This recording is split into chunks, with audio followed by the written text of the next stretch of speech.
Do you want smoother and faster editing? Do you hate fumbling your piece control or failing to get high ground during endgame? Then today, we got 20 tips and tricks to help you improve, and later, we got some of the best editing maps that'll take your edits from this to this. So let's get right down to it with our first tip. Number 1, if you're intimidated by editing and wonder how the pros can do it so quickly, here's a tip to strengthen your mentality as you head in to learn advanced tips. All it takes to edit is hitting your edit bind, doing the motions, and confirming. See? Only 3 steps. Some edits are more useful than others, so if you want to narrow down the scope of things, focus on learning the motions for edits such as window edits, upper right-hand edits, floor hole edits, and more. We'll go into some details later. Soon, you'll have a whole arsenal of editing techniques that you can use on command without having to focus on the editing grid at all. That's the power of muscle memory. 2. However, if you want to reach this level of skill, you need to focus on 2 key elements: crosshair placement and timing. Crosshair placement guarantees that you can be in a place to hit all the appropriate squares on the editing grid with as little movement as possible. Timing means being able to hit the appropriate inputs quickly as you edit to achieve height, take advantage of a peak, or drop in on your opponent. If you want complete mastery over your crosshair, our in-depth aim guide has everything you need to practice like a pro. Soon, you'll be moving faster than your opponents and outplaying them at every turn. 3. If you want to improve your timing, you need optimal keybinds for editing. If you're on controller, you need to start practicing claw. One of the quickest binds for keyboard is setting editing to E. Meanwhile, on controller, setting R3 to edit works best. 4. Editing also requires smooth but stable settings. If your crosshair movement is too sensitive, it'll fly off the handle quickly. If not, you'll be editing too slow. Try to find a pro that you think fits your playstyle and copy their sense. This is a great way to get the ball rolling on your training. 5. A great way to learn crosshair placement and editing consistency with your motions is to lower your sense as much as possible till your movements are down to a crawl. This way, you can slow down and focus on the grid while you get the hang of placing and editing pieces. If you want true slow motion though, maps such as Smooth Crank Simulator have a slow motion feature, so you don't have to keep messing with your settings each time you want to train this way. Later, you can speed up the footage and see what your edits will look like once you've mastered it. 6. Once you've learned the different editing grid combinations needed to pull off edits, it's time to tighten your crosshair placement. So, while you're free building, practice tightening your edits little by little till you're making successful edits while barely moving your crosshairs at all. Learn properly, and you should look like this.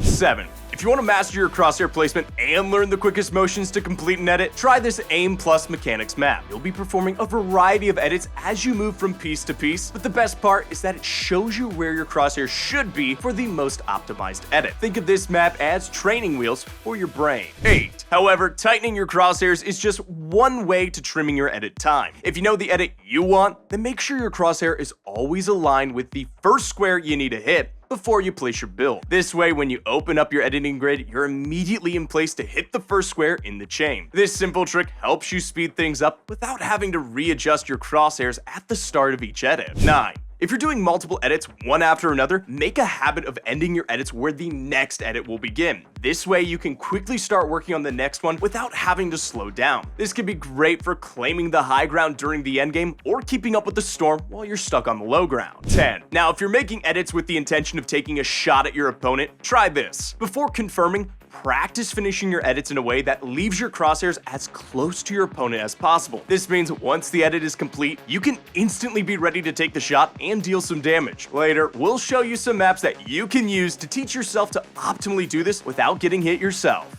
11. We mentioned this before, but a quick refresh. If you're on controller, claw is a must-have if you want quicker editing speed. With every button more accessible, you can switch between modes faster while staying on the move. Now, this is just essential if you want to get the high ground. However, if you have learner's block and can't seem to improve, try this. Go to your settings. If you want less input delay or ping, turn off the settings that record your matches. This should reduce the input delay and lighten the load on your response time. 12. Dipping frames are bad, but even if they're fluctuating between between 140 and 160, it's still messing up your consistency. If you let this happen, you'll start missing edits and your timing will be thrown off. So cap those FPS just above your resolution for frame consistency. 13. Whether you play on roller or M&K, one of the most important things you need to keep an eye on is your FPS. You want it high, but you also want it as stable as possible. And turn on auto-confirm edits and auto-confirm reset. Having these both on makes any controller player's life so much easier.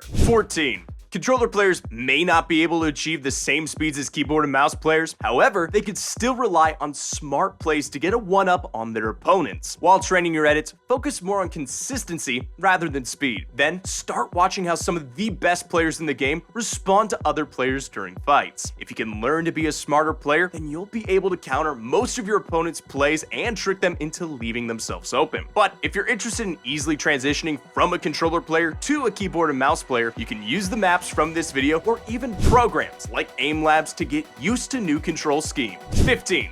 Don't forget to reset your edits. While learning to open up edits, many players forget that closing your edit is still a valid strategy. Resetting your edit can trick enemies into wasting their pre-fired shot, but it can also prevent your opponent from getting an angle on you after you're done taking your own shot. 16. A great way to practice your edits is by doing double and then triple edits. Grinding these specific edits will train you to perform multiple edits one after another. Raider's practice edit map is one of the best ways to challenge yourself and develop muscle memory. You can even use this map if you want to try out new settings. 17. Upwards edits and downwards have their fair share of differences. You'll need upwards editing skills to gain high ground during the endgame, and you'll need downwards editing to finish off opponents you manage to trap below you. Being able to properly downwards edit can make the difference between seeing the opportunity for a refresh and actually obtaining it. 18. Some of the best edits, such as the Peanut Butter Peak or the Mongrel Classic, require you to be comfortable moving while editing. However, some edits even require you to keep gravity in mind, such as low ground edits that let you take jabs at players a bit further above you and then use gravity to get back behind cover. Before we move on to our next tips, don't forget to check out our in-depth aim guide by following the link here. 19. A smooth edit isn't just fast, it's also protected. Otherwise, it's just the bare minimum. Luckily, Raiders Mechanics map has a scenario that'll keep track of your edits, and if it's not 100% protected, it'll break your shields. This way you can develop proper muscle memory, but also keep you thinking about your defensive and offensive angles. 20. Finally, if you really want to put your edits into real situations, then don't forget about Zone Wars. This game mode is the ultimate pressure, and if you can't edit, you'll be eliminated instantly by other opponents. Use your edits to stay alive and get elims. These tips will help you become a smoother editor overall, and if you keep training with these maps, you'll see improvement in no time. Stay fresh, Fortnite fam!